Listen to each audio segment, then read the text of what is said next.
There we go. We're all set. So you probably have noticed in the back that there's some seeds back there when you came in to sign the healing book. We will talk about that later at the end of this speech.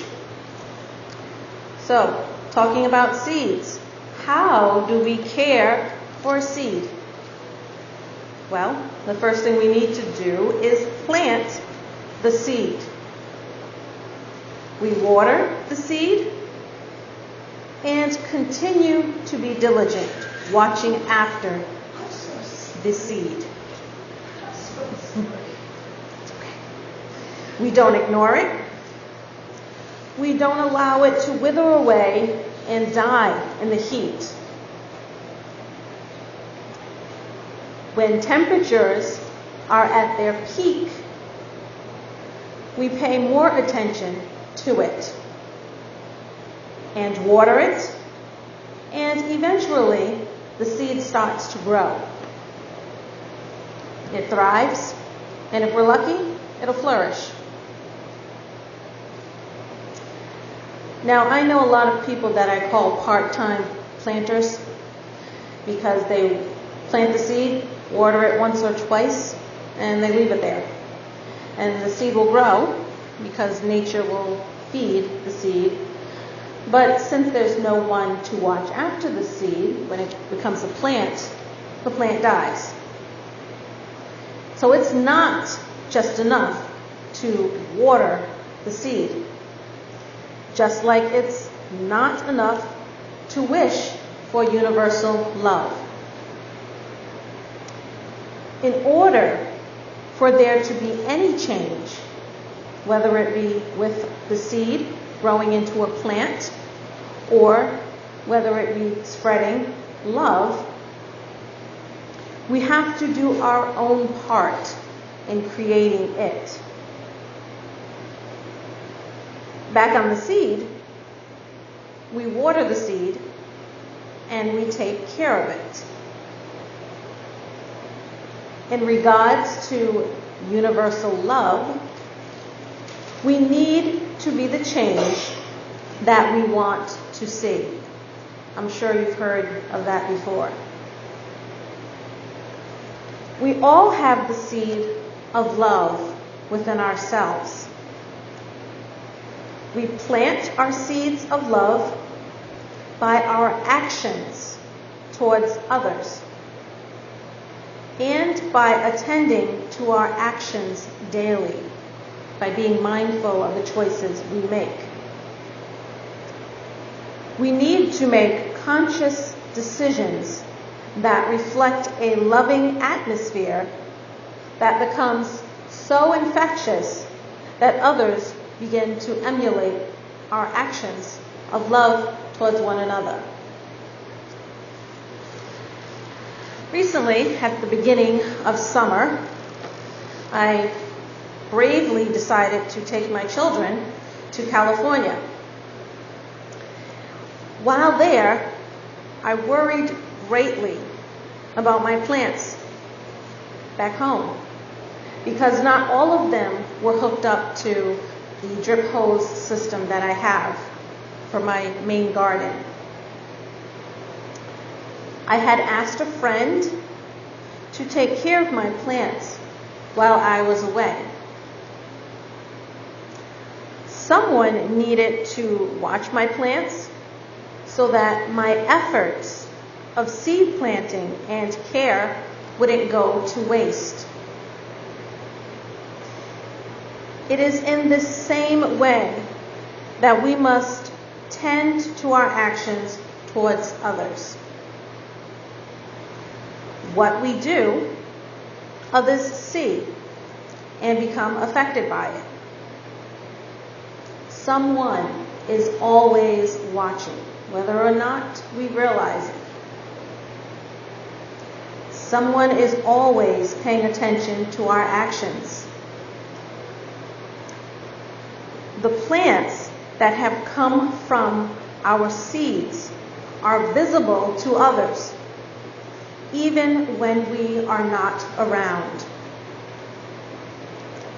we need to make sure that our actions, our seeds, are healthy.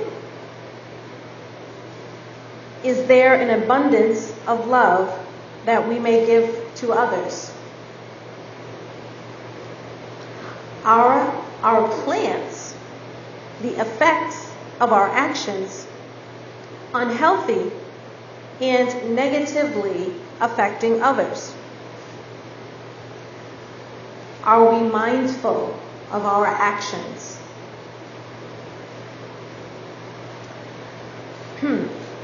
We must act in a manner that is healthy so that others may benefit from our abundance of love.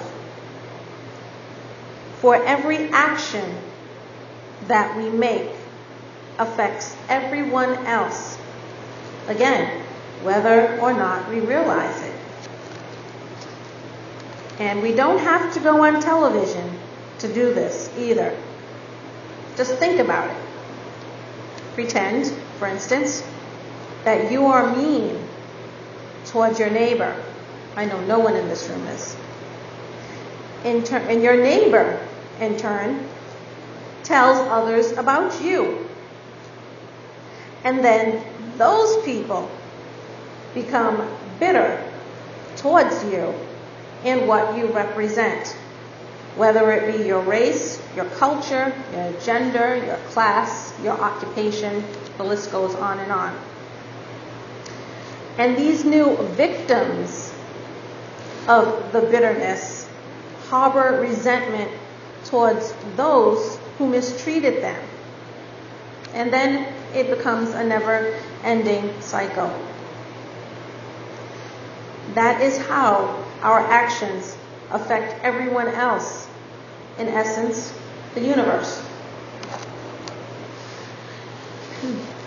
Now, there are always other factors at play here.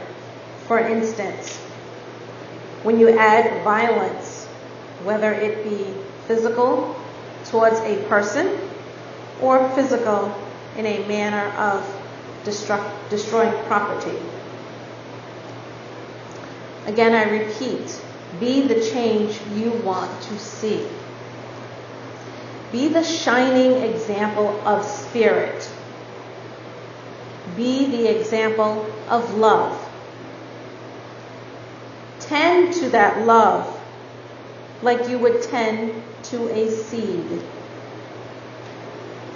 And yes, we all slip up because we are beings, souls having a human experience. But we get back up. And we get back to work. And we continue planting our seeds of love so that the world can benefit and contribute to its abundance. So I ask you, how does your seed grow? Is it growing at all? Have you taken care of it so that it has become a beautiful plant of which you can share its abundance with everyone you meet? Is the plant that grew from your seed healthy? Is it a work of love? Or is it dying and decaying? Do you have a beautiful garden of love that you can share? Or do you have nothing but plants being choked by ugly weeds? What will you do to ensure that you emit only beauty and love for others to receive and share? Remember, if we want there to be love, we must first show the love and help it grow. So in the back of the room, near where the healing book is, you'll see a white bowl. I have provided some sunflower seeds for all of you to take home with you today, if you so wish. As you know, the sunflower is the symbol of the Spiritualist Church.